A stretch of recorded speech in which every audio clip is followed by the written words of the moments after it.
باللہ من الشیطان الرجیم بسم اللہ الرحمن الرحیم۔ دوستو، بزرگوں، عزیزوں، السلام علیکم ورحمۃ اللہ وبرکاتہ۔ ایک خطہ آزاد کشمیر میں ہے جس خطے کا نام ہے کھڑی شریف۔ تو وہاں اللہ کا بڑا کرم، اللہ کا بڑا فضل ہوا ہے کہ وہاں آرام فرما رہے ہیں پیر شاہ غازی دمبڑیاں والی سرکار اور خواجہ دین محمد اور میاں محمد بخش رحمۃ اللہ علیہ۔ تو میاں محمد بخش جو ہے نا، یہ اللہ کا ان پر بڑا کرم تھا، بڑا فضل تھا۔ یہ حدیث، فقہ اور حافظ بھی تھے، قرآن پاک حافظ بھی تھے۔ یہ ان پر اللہ کا بڑا کرم تھا۔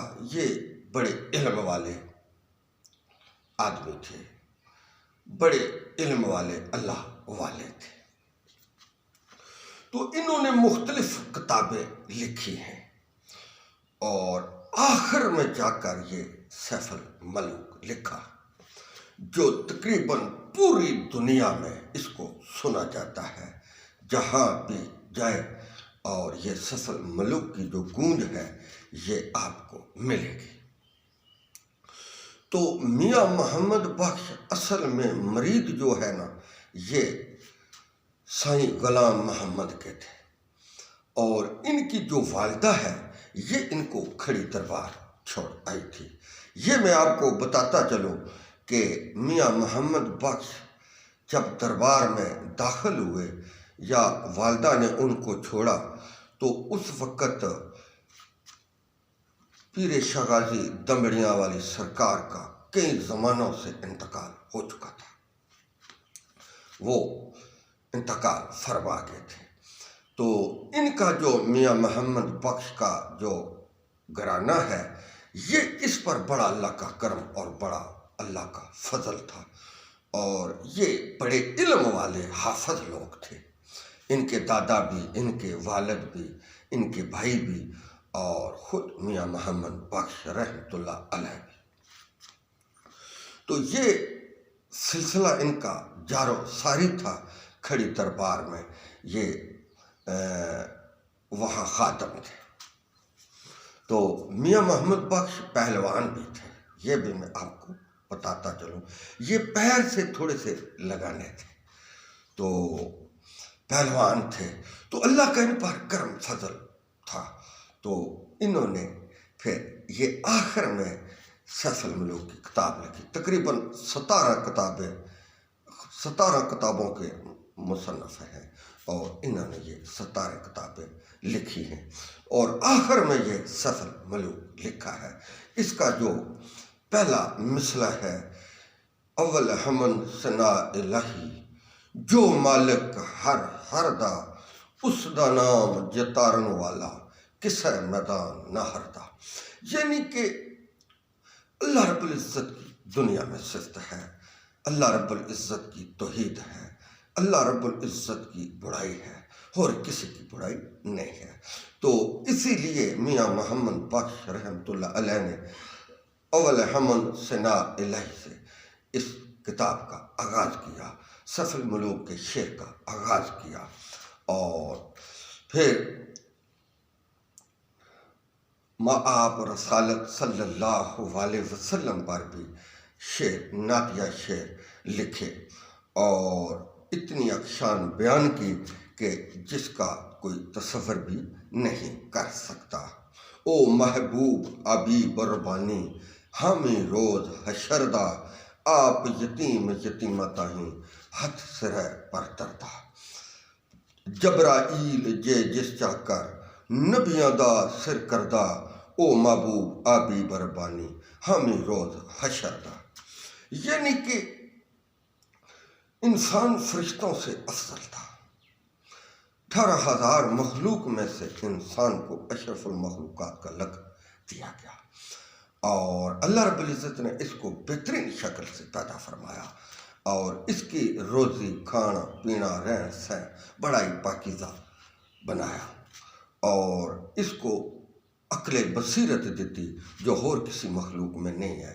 انسان کے اندر اس عقل کی اتنی ایک طاقتور چیز رکھی گئی ہے عقل کہ جس کا کوئی سوچ بھی نہیں سکتا، اور انسان اس عقل سے بڑے بڑے کام کر جاتا ہے۔ اور اللہ رب العزت نے اس کے اندر یہ صلاحیت رکھ دی ہے کہ یہ آگے کا سوچ سکتا ہے اور سمجھ سکتا ہے، پرکھ سکتا ہے۔ تو میاں محمد بخش رحمۃ اللہ علیہ نے ایک سیف الملوک 1 سال میں لکھا ہے، لگ بھگ 1 سال میں۔ کچھ اس کا جو بڑا حصہ ہے سیف الملوک کی کتاب کا وہ پنجری شریف میں لکھا گیا ہے، اور تھوڑا کم جو حصہ ہے یہ کھڑی دربار اور مختلف جگہوں پر لکھا گیا ہے۔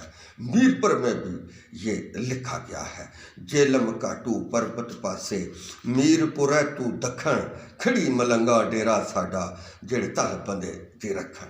میاں صاحب کو دنیا کا کوئی لالچ نہیں تھا، اور دنیاوی لالچ سے بالکل پاک تھے، اور ان کی کوئی اولاد بھی نہیں تھی، اور ایک کوٹھلی تھی کچی جی، وہاں پر میاں محمد بخش رحمۃ اللہ علیہ قرآن حدیث اور فقہ کا درس دیا کرتے تھے، اور وہاں آ کر لوگ ان سے استفادہ حاصل کرتے تھے۔ اور یہ 1836 میں پیدا ہوئے، 1836 میں یا 37 میں، اور 1907 میں ان کا انتقال ہوا، میاں محمد بخش رحمۃ اللہ علیہ کا۔ اور وہ ٹائم عصر کا تھا، تو جو خادم تھا ان کا اس کو بلایا اور کہا کہ مجھے غسل دو اور مجھے وضو کراؤ۔ اور جب چارپائی پر میاں محمد بخش رحمۃ اللہ علیہ جب آرام کے لیے آرام فرما ہوئے تو اسی طرح ان کا انتقال ہو گیا۔ انا للہ و انا الیہ راجعون۔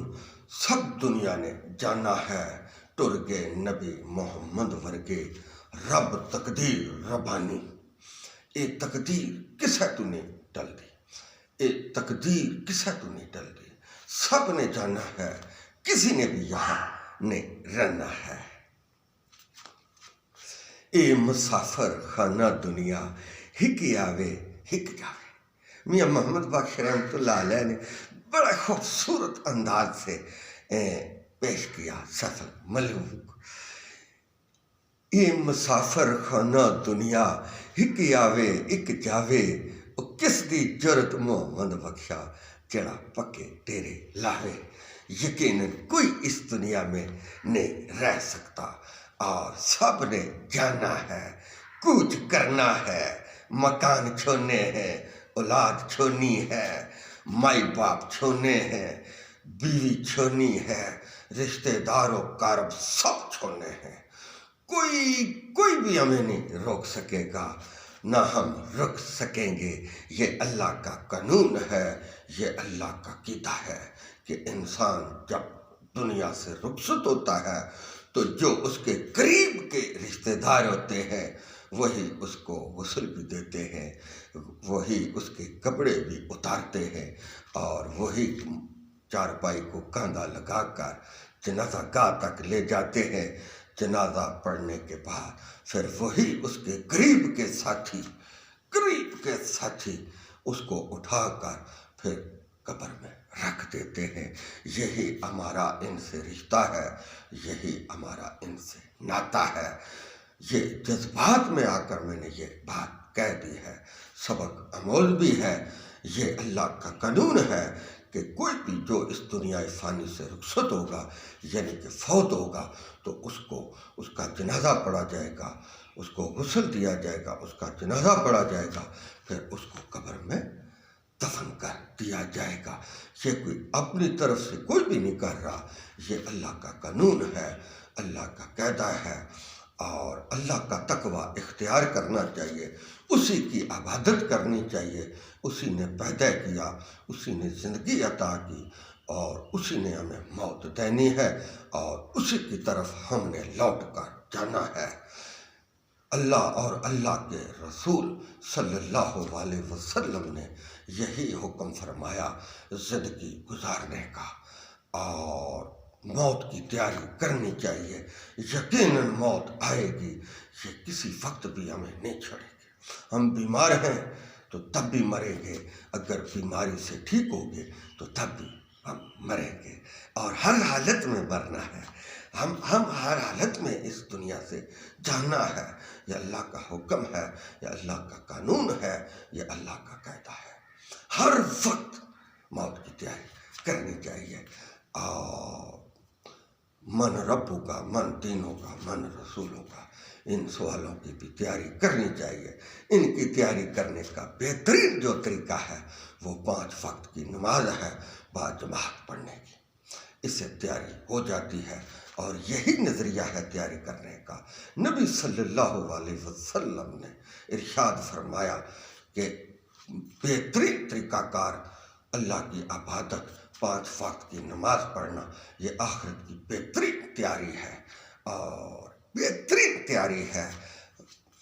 پیارے نبی صلی اللہ علیہ وسلم کا فرمان عالی شان ہے کہ بہترین شخص وہ ہے جس کو اللہ عمر دراز دے اور اللہ کی عبادت کر کے اس دنیا سے چلا جائے، اور بدترین شخص وہ ہے جس کو اللہ عمر دراز دے اور اللہ کی عبادت نہ کرے، یعنی کہ اللہ عمر دراز دے اور اپنے گناہوں کی معافی نہ مانگ سکے، اور اللہ عمر دراز دے اور اپنے اللہ کی عبادت کر کے اللہ کو راضی نہ کر سکے۔